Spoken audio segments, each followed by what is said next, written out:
You know what the hardest thing about being unsure if the path you're taking is?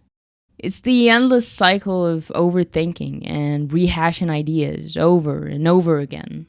Some mornings you wake up bursting with confidence, convinced that you will change the world and do great things. Other times you glance at your life and wonder, what if I'd be happy just being ordinary? In his powerful Put God First speech, Denzel Washington reminds us that true desire in the heart for anything good is God's proof to you, sent beforehand to indicate that it's yours already. So all those dreams and ambitions I hold must be things I can achieve, right? They must be meant for me to accomplish. Or else, why do I have them? But are they really, or are they merely possibilities, potential paths, alternative versions of what my life could be? If I take a moment to dig deep and be honest with myself, I can envision the life I truly desire. I know that an ideal day for me would involve running a business, striving to make the world a little bit brighter, cultivating an environment I love, and nurturing my family. It would certainly need to include making a real impact. But then I question, doesn't that simply mean working in my private clinic as a doctor? Is that the business I would be running? And I can't help but ask myself, would that be it? Would all my dreams lead to only that? I'm not trying to minimize the importance of those things. They truly matter in their own right. But what about everything else? Should I bury all my wild dreams? Should I write a novel about them and unleash them into the world and never speak of them again? The truth is, sometimes while I'm in the hospital, I find myself wondering, what if I could truly excel in this field? What if I could help a lot of people? And before long, I noticed the stark and strong lack of resources again. Being a doctor is undeniably significant, and I want to learn how to be the best one I can be. I want to take care of the people I love both medically and emotionally, But deep down, I feel I could contribute so much more if I focused on creating a better environment for both doctors and patients, rather than tinkering at a small scale in a system that isn't working well.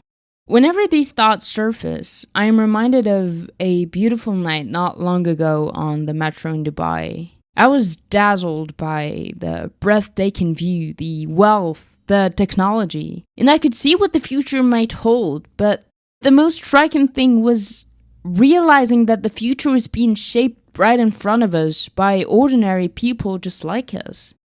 As I glanced out the window and caught my reflection, I made a promise to myself. I vowed that one day I would do something truly wonderful, something significant, or at the very least I would contribute to that vision.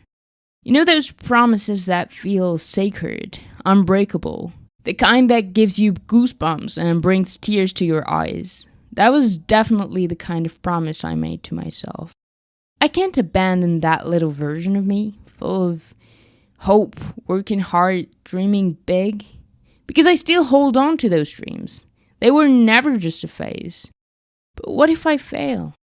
Well, I guess if I don't take risks, I'll never be able to succeed, right? As MJ DeMarco writes in his book The Millionaire Fastlane, expect a price to be paid, expect risk and sacrifice, expect bumps in the road. When you hit that first pothole, and yes, it will happen, know that you are forging the process of your unfolding story. The fast lane process demands sacrifice that few make to resolve to live like few can.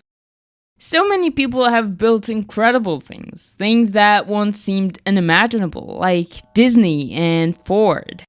Throughout history, we see countless examples of remarkable entrepreneurs, both men and women who achieved everything they wanted and succeeded. For women, I think of Coco Chanel, Estee Lauder, or more recently, Chrissy Chella. These are women who have achieved so much and have founded families or are about to. So yes, I believe that is indeed possible. And I genuinely hope that one day, hopefully in just a few years, both you and I can look back on this moment with beautiful smiles, knowing we've made it, that we've figured out the path we wanted to take and embraced it brilliantly. But until then, let's build ourselves up, step by step, focusing on the basics. Last time I mentioned that my foundation lies in spirituality. However, due to the complexity of the subject and the multitude of perspectives, unfortunately, I won't be able to delve into that here. Instead, I encourage you to seek your own path towards spirituality. So let's shift gears to something I feel more comfortable discussing: how to navigate relationship. For that, I decided to read on the recommendation of ChatGPT, Nonviolent Communication, a Language of Life by Marshall Rosenberg. From here on, we'll refer to nonviolent communication as NVC. According to Marshall, NVC has two parts. The first is expressing honestly through 4 components, and the second is receiving empathically through those same 4 components. But what are these 4 components? Observations, feelings, needs, and requests. First, we observe what is actually happening in a situation. What are we observing others saying or doing that is either enriching or not enriching our lives? The key is to articulate this observation without introducing any judgment or evaluation. Simply stating what others are doing that we either appreciate or find unhelpful.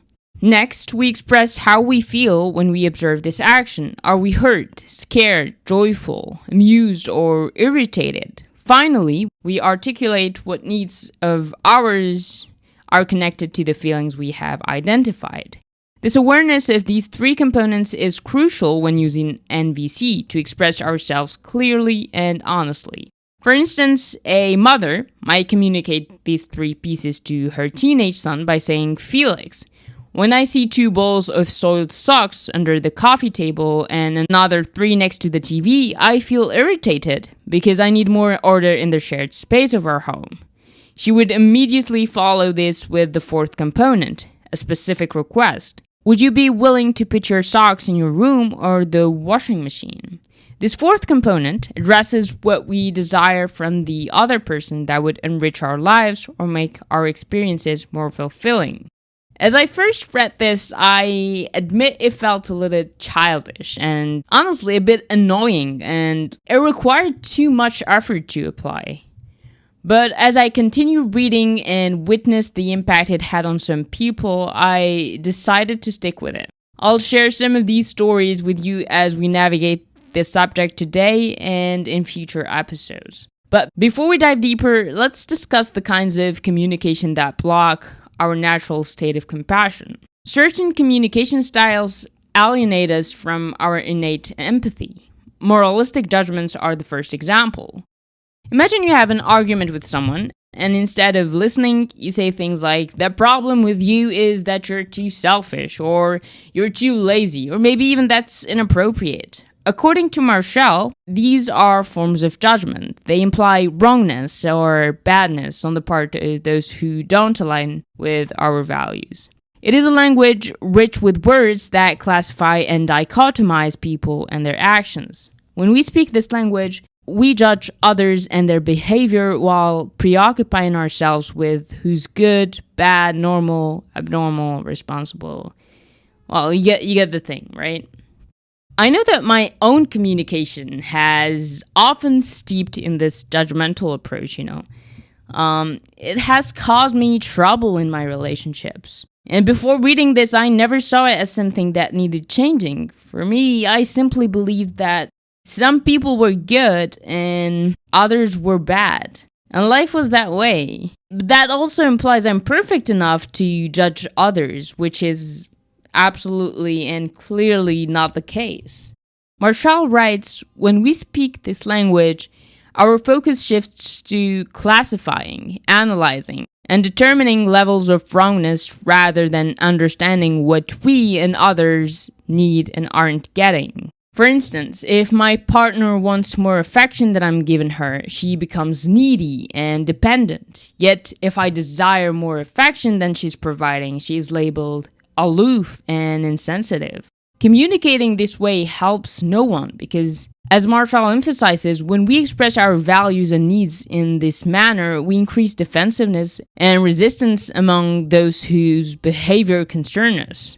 If people do comply with our values, they often do so out of fear, guilt, or shame, agreeing with our assessment of their wrongness. And we all pay dearly when people respond to our values and needs, not out of a desire to give from the heart, but out of fear, guilt, or shame. But truth be told, why do we resort to moralistic judgments in our communication? I mean, why couldn't we just speak normally? Why is it ingrained in us? Well, this is what Marshall says.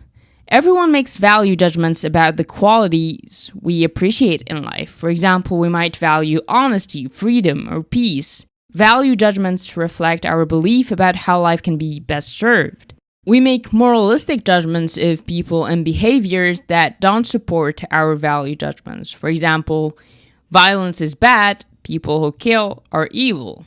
And the truth is, we should articulate our needs and values directly rather than insinuate wrongness when they haven't been met. Instead of saying violence is bad, we could say, I feel fearful about the use of violence to resolve conflicts because I value peace. Now imagine saying that to someone in an argument.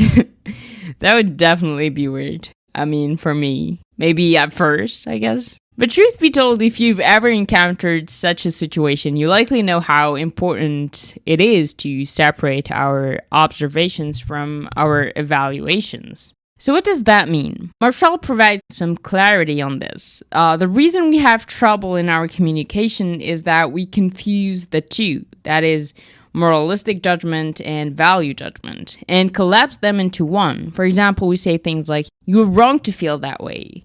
But we must express our feelings and needs without engaging in judgments. So as we move forward, I encourage you and I to pay attention to these aspects in our own conversations, Like the moment you notice a tone of judgment in your mind or speech, pause and remind yourself that instead of attempting to defend, simply allow yourself to express your feelings and needs clearly without judgment. Once again, let's return to the illustration of the mother talking to her son. In this scenario, she expresses her need for order without judging Felix as being lazy or selfish. She instead articulates her feeling directly. In a sense, this is the essence of NVC. The second way of communication that can block compassion is making comparisons, which are a form of judgment. And the third kind is denial of responsibility. Communication is life alienating when it clouds our awareness that we are each responsible for our own thoughts, feelings, and actions. The common expression have to, as in there are some things you have to do, whether you like it or not, illustrates how personal responsibility for our actions can be obscured in speech. The phrase makes one feel, as in you make me feel guilty, is another example of how language facilitates denial of personal responsibility for our own feelings and thoughts. You've probably seen that video of Steve Harvey where he emphasizes the power of language. Instead of saying, I have to wake up, I have to go to the gym, I have to go to my job, etc., he suggests saying, I get to wake up, I get to go to the gym, I get to go to my job. This shift in perspective can change your entire life as it makes you aware of your choices and responsibilities. This idea is actually a cornerstone in the personal development and business arena. You've likely seen that idea everywhere in your social media feeds. From Gary Vee advising us to stop pointing fingers and start pointing thumbs, to even books like The Millionaire Fastlane that encourage you to stop being a victim by taking responsibility, followed by accountability. This concept is incredibly important, though. I mean, I faced a moment last year of near depression because I felt like I wasn't in charge of my life anymore. Med school had my entire week planned out, leaving me no time for anything else. I wondered, what was the point of living if I was just following someone else's plan? A plan I didn't control or have any say in. But then something changed. I realized I was choosing this path, No one was forcing me to continue studying. Yes, people had expectations, but no one was forcing me to continue studying. No one was telling me to stay on my course. Only I was. And I wanted to be a doctor. And that was my choice. I was responsible for that. These realizations empowered me to create a better plan for myself this year. I decided to tweak things, to start my day with exercise, even if it meant waking up at 4 a.m. or reserving a couple of hours at the end of the day to create content. I am in charge of my life. I don't have to wake up early, work out, eat healthy, or study long hours. I choose to. And just knowing that I have the choice is so freeing. Now let me share a story about how Marshall Rosenberg used the same concept of responsibility to help a woman stop cooking for her family. I mean, that is so not cool, Marshall. Once during a discussion among parents and teachers about the dangers of language that implies a lack of choice, a woman objected angrily. But there are some things you have to do, whether you like it or not. And I see nothing wrong with telling my children that there are things they have to do too. When asked for an example of something she had to do, she retorted, "That's easy. When I leave here tonight, I have to go home and cook. I hate cooking. I hate it with passion. But I've been doing it every day for 20 years, even when I've been sick, because it's one of those things you just have to do." Okay, that is indeed sad. I told her I was sad to hear she spent so much of her life doing something she hated because she felt compelled to. I just hoped she might find happier possibilities by learning the language of NVC. I'm pleased to report she was a fast learner. At the end of the workshop, she went home and announced to her family that she no longer wanted to cook. Oh my god, that is so funny. 3 weeks later, I had the chance to get feedback from her family when her two sons came to a workshop. I was curious about how they reacted to their mother's announcement. The elder son sighed. "Marshall," I just said to myself, "thank God." When I looked puzzled, he explained, "I thought maybe finally she won't be complaining at every meal." That is hilarious. Oh my god.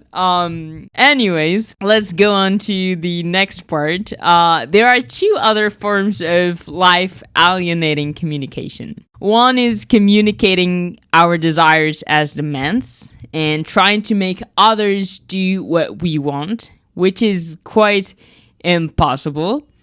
And the other is thinking in terms of who deserves what, assuming certain actions merit reward, while others merit punishment. And people don't deserve things, you know. Again, if you think that people deserve something, that means you get to judge people. You can't always know what's wrong and right. You might think that things are right or wrong, but that's only subjective, you know? Anyways, I guess that's it for today. You know, in less than a month, I'll be 23. I am and hopefully will still be young and powerful. Just beginning my life, so to speak. But that probably means I'll still have no clue how to manage my life, succeed, or thrive. I'll likely still be single, trying to dampen my hopeless romantic personality with hopeless romantic movies. But you know what? As desperate as I am to figure everything out, I choose to accept and embrace the unknown. I choose to live it, to take it step by step in this foggy, misty tunnel. Who knows? I might just find the light. So, what do you say? Do you want to join me? So that's where I'll leave it. If you haven't yet subscribed to the podcast or YouTube channel, I'd really appreciate it if you did.